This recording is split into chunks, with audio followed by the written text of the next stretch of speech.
Assalamualaikum warahmatullahi wabarakatuh. Saya Iin Suganda Dewi dari Prodi Manajemen Keuangan Syariah 1DO dengan NIM 12640621319 akan menjelaskan tentang sejarah perkembangan hadis pada masa Rasulullah, sejarah perkembangan hadis pada masa Khulafaur Rasyidin, dan sejarah perkembangan hadis pada masa Tabi'in. Sejarah perkembangan hadis pada masa Rasulullah. 1. Cara Rasulullah menyampaikan hadis. Masa ini merupakan kurun waktu turunnya Al-Quran dan sekaligus masa wurudnya atau datangnya hadis dari Nabi Shallallahu Alaihi Wasallam. Wahyu yang diturunkan Allah Subhanahu Wa Taala kepadanya dijelaskan melalui perkataan, perbuatan, dan takrirnya, sehingga apa yang didengar, dilihat, dan disaksikan oleh para sahabat merupakan pedoman amaliyah dan ubudiyah mereka. Ada beberapa cara yang dilakukan Rasulullah dalam menyampaikan hadis kepada para sahabat, yaitu A. Melalui majelis ta'lim. Melalui majelis ini, para sahabat memperoleh banyak peluang untuk menerima hadis, sehingga mereka berusaha untuk selalu mengkonsentrasikan diri untuk mengikuti kegiatannya. Pengalaman Malik ibnu al-Huwairis ini menunjukkan bahwa pada zaman Nabi, para sahabat sangat besar minatnya menimba ilmu pengetahuan langsung dari Nabi, termasuk hadis Nabi yang kemudian mereka ajarkan kepada keluarga mereka masing-masing. B. Dalam banyak kesempatan, Rasulullah menyampaikan hadisnya melalui para sahabat tertentu, yang kemudian oleh para sahabat tersebut disampaikannya kepada orang lain. Hal seperti ini terjadi karena terkadang ketika Nabi menyampaikan suatu hadis, para sahabat yang hadir hanya beberapa orang saja, baik karena disengaja oleh Rasulullah sendiri atau secara kebetulan para sahabat yang hadir hanya beberapa orang saja, atau bahkan hanya satu orang saja, seperti hadis-hadis yang ditulis oleh Abdullah ibnu Amr bin al-As. Saya menyampaikan hadis melalui istri-istrinya. Cara ini beliau lakukan untuk hal-hal sensitif, seperti yang berkaitan dengan soal keluarga dan kebutuhan biologis, termasuk yang menyangkut suami istri.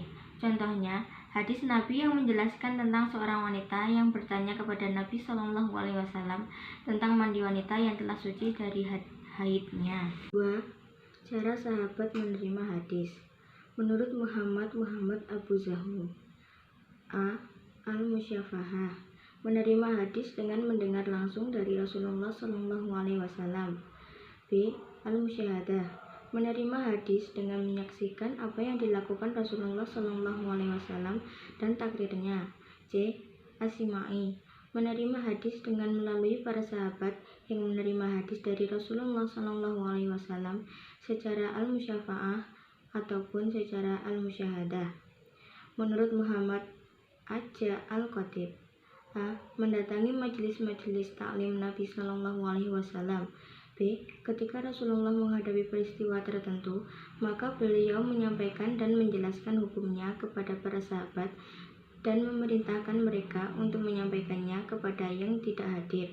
C. Jika terjadi suatu peristiwa pada diri sahabat, lalu mereka tanyakan hukumnya kepada Rasulullah Shallallahu Alaihi Wasallam, maka beliau memberikan fatwa atau penjelasan hukum tentang peristiwa tersebut. Do.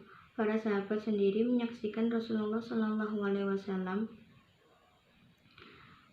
melakukan suatu perbuatan dan seringkali yang berkaitan dengan pelaksanaan ibadah. 3. Penulisan hadis pada masa Rasulullah. Pada masa Nabi, hadis belum Penulisan hadis pada masa Rasulullah. Pada masa Nabi, hadis belum dikodifikasi secara resmi sebagaimana yang terjadi pada masa Khalifah Umar ibnu Abd al-Aziz. Rasulullah tidak pernah memerintahkan kepada sahabat tertentu untuk menulis dan membukukan hadis sebagaimana Al-Quran yang ditulis secara resmi oleh Zaid ibnu Sabit. Bahkan dalam suatu kesempatan, Nabi pernah melarang menulis hadis. Sejarah perkembangan hadis pada masa Khulafaur Rasyidin. Periode kedua sejarah perkembangan hadis adalah masa sahabat, khususnya masa Al-Khulafa Ar-Rasyidin sejak tahun 11 Hijriah sampai 40 Hijriah. Masa ini disebut juga dengan masa sahabat besar Pada masa ini, perhatian para sahabat masih terfokus pada pemeliharaan dan penyebaran Al-Quran, sehingga periwayatan hadis belum begitu berkembang. Mereka sangat berhati-hati dan membatasi diri dalam meriwayatkan hadis. Abu Bakar misalnya, beliau menunjukkan perhatian yang serius dalam memelihara hadis serta memperketat periwayatan hadis. Salah satu kehati-hatian Abu Bakar terlihat pada riwayat Ibnu Syihab Az-Zuhri dari Qabisah Ibnu Zuhaib, bahwa seorang nenek bertanya kepada Abu Bakar tentang bagian warisan dari harta yang ditinggalkan cucunya. Sikap kehati-hatian Abu Bakar dalam periwayatan hadis mengakibatkan hadis yang diriwayatkannya relatif tidak banyak. Sikap serupa juga ditunjukkan oleh Umar bin Khattab.